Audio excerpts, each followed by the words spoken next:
জয় গুরু। আজ আমরা শুনব স্নান বিধি। প্রত্যহ বেলা 1 প্রহরের মধ্যে অর্থাৎ বেলা 9টার মধ্যেই স্নান করা অত্যন্ত হিতকর জানিবে।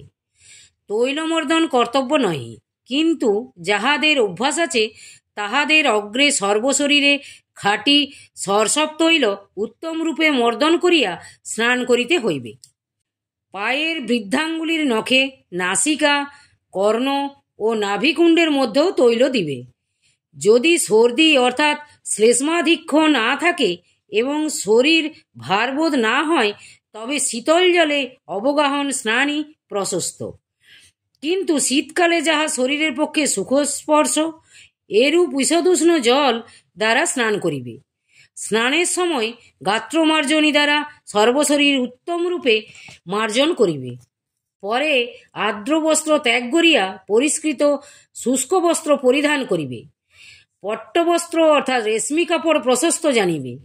তদ্ভাবে শুক্ল কার্পাস বস্ত্র ব্যবহার করা কর্তব্য। প্রত্যহ প্রাতে, মধ্যাহ্নে এবং সন্ধ্যার পূর্বে স্নান করা বিধেয়। একবার মাত্র অভ্যঙ্গ স্নান অর্থাৎ সর্বশরীরে তৈলমর্দন স্নান করা বিহিত।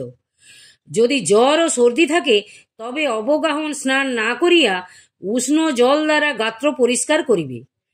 পরে 1 প্রহর অর্থাৎ 3 ঘণ্টা অন্তর একবার সর্বশরীর ভিজা গামছা দ্বারা মাজিয়া পুনরায় শুষ্ক বস্ত্র দ্বারা মুছিয়া ফেলিবে। বেলা 12টা, 3টা, 6টা এবং রাত্রি 9টার সময় এই রূপে প্রত্যহ গাত্র পরিষ্কার করা একান্ত কর্তব্য। জয় গুরু, জয় গুরু। আজ এই পর্যন্তই। যদি আপনাদের ভালো লেগে থাকে তাহলে চ্যানেলটিকে সাবস্ক্রাইব করে সাথে থাকুন। জয় গুরু।